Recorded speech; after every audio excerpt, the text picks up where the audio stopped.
Thank you for being here. I'm glad at least we can agree on one thing, that political violence is unacceptable, no matter where it comes from. But I want to talk about the leadership and what some leaders have said, which I believe has contributed to that political violence.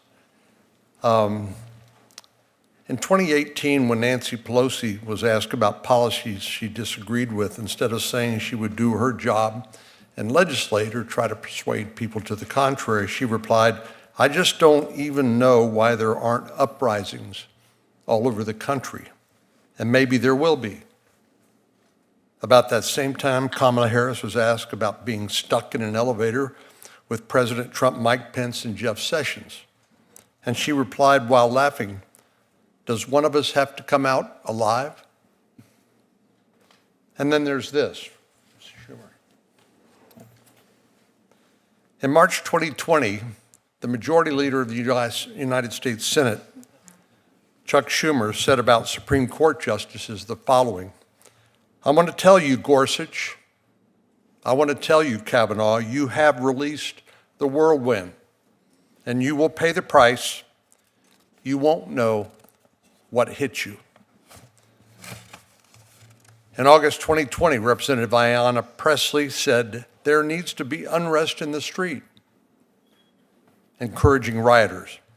Then Maxine Waters said in 2021 that Democratic rioters should, quote, "get more confrontational," close quote, with police. She said, "If you see anybody from Trump's cabinet in a restaurant, in a department store, at a gas station, you get out and create a crowd and you push back on them and you tell them they're not welcome anymore, anywhere." And then in 2023, Delegate Stacey Plaskett said on MSNBC that President Trump needs to be shot. In 2024, President Biden told Democratic donors that it was time to put Trump, this is the President of the United States, told Democratic donors it was time to put Trump in the bullseye. And recently, Alexandria Ocasio-Cortez posted in an Instagram story that people should resist ICE. And then Jasmine Crockett, a member of the House of Representatives from the state of Texas. Kayla Hamilton was a young woman who was sexually assaulted and strangled to death by an illegal alien, an MS-13 member. I lead a bill named in her honor here in the Senate. Representative Jasmine Crockett called Kayla Hamilton a, quote, "random dead person." We've talked about the person, the would-be assassin that was going to kill Justice Kavanaugh, and of course the assassination attempts on President Trump. Does everybody on the panel feel like or believe that the individuals who actually commit acts of violence should be held accountable? Would you raise your hand? So we agree. Acts of political violence are unacceptable, and the individual who commits those acts should be held accountable. But I want to talk about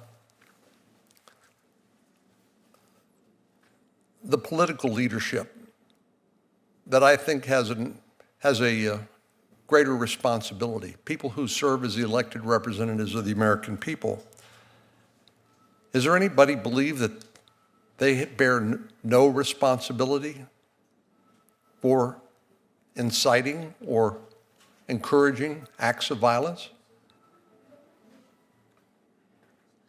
Well, we've always had, in our course of our nation's history, people who are ideologically driven to violence, anarchists, maybe the historical antecedent of Antifa, people motivated by ideological reasons. But I believe that leaders elected to Congress should not say or do things which suggest that political violence is acceptable. And the examples I read to you just now, I think, should be condemned.